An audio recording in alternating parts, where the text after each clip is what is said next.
Do you remember the first time you ever flew on an airplane? I was 8 years old, and my dad was learning to become a private pilot. One day, he took me with him on a flight from Dallas Airport to Leesburg, Virginia. I was so excited to be going with my dad. While we were in the air on the way to Leesburg, he needed some charts from the back seat. So he tells me to take the wheel. I am scared shitless that I'm going to crash this airplane. And after what seems like forever, he takes the wheel back. I let out this gasp of air because I've been holding my breath the whole time, and I think I may have wet my pants. In the years that followed, I learned to become a pilot just like my dad. I'd fly seaplanes, sailplanes. I'd jump out of airplanes in a parachute, and eventually I discovered paragliding. Paragliding is like a gigantic parachute that you launch by running off the side of the mountain and looking for the clouds. It's like a giant nylon bedseat with 104 lines of dental floss attached to a lawn chair. And I knew from the very first time that I took off that this is the most fun you can possibly have with your clothes on.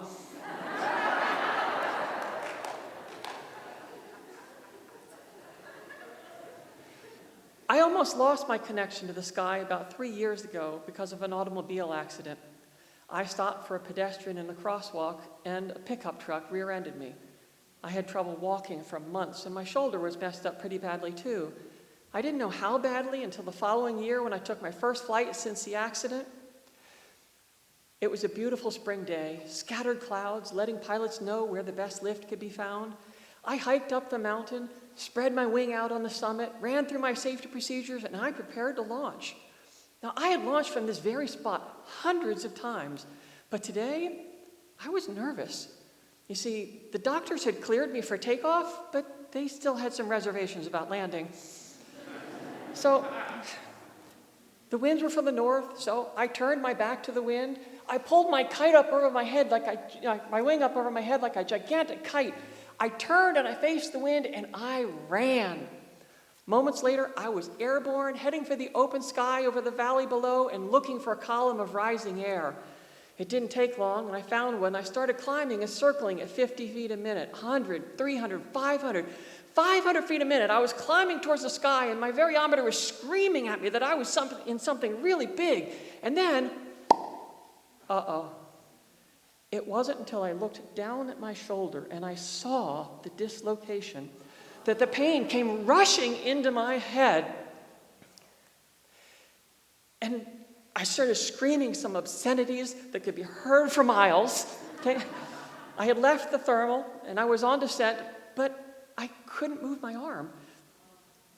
I lost 500 feet of elevation just trying to get my hand out of this control toggle so that I could let my hand drape down with gravity. Now, good pilots can fly just fine holding onto both control toggles with one hand, but it's a lot like trying to drive a car with your knee. It works, but only for gentle maneuvers. I lost another 500 feet of elevation trying to fly that way, but there was no way that I could land. I was on descent, alone, in pain, starting to hyperventilate, and my body was being consumed with abject terror. That terror was relieved only momentarily when I thought about my love for my wife and my 2 kids. Shortly thereafter, I realized I'm caught in a pointless pity party. I'm a pilot, damn it. Think. I don't want to die. So I took a deep breath and I prayed. And then I knew what I needed to do. I reached down, bent as far forward as my harness would allow. I reached across my chest, draped my dead arm towards my feet, grabbed the strap at my feet, and in one slow, steady motion, I straightened up and I reset my shoulder. And over this god-awful sound of slurp, and I let out some more cries of obscenities that could be heard from the ground. And I wiggled my arm a little bit, and it looked like it worked. So I start flying downwind, and I make my right-hand turn, and I'm now over the swamp, and I'm no longer scared. At this point, I'm pissed, because I'm 300 feet over the ground, and I'm over the middle of a swamp, and the landing zone is still a quarter mile away. And as if that's not bad enough, there's 3 people standing in the middle of the landing zone with cameras taking video, just waiting to post my crash on YouTube. By the time I reach 100 feet of elevation, it's clear I'm actually going to make it past the edge of the swamp. But I didn't know if I would be able to pull my brakes down to slow myself down, or whether I would crash and roll into a ball in the dirt and get tangled between my lines. 5 feet from the ground, I pull my brakes down with all I have in me. I come to a gentle stop on the ground just 3 feet from the edge of the swamp, and I am so relieved.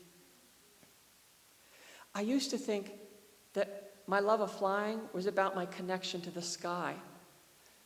My love of flying is actually about my connection to my dad, and a journey that started all those years ago on that flight from Dulles to Leesburg and ended at the edge of that swamp and brought me here, right here today. So Dad, if you're listening, I love you.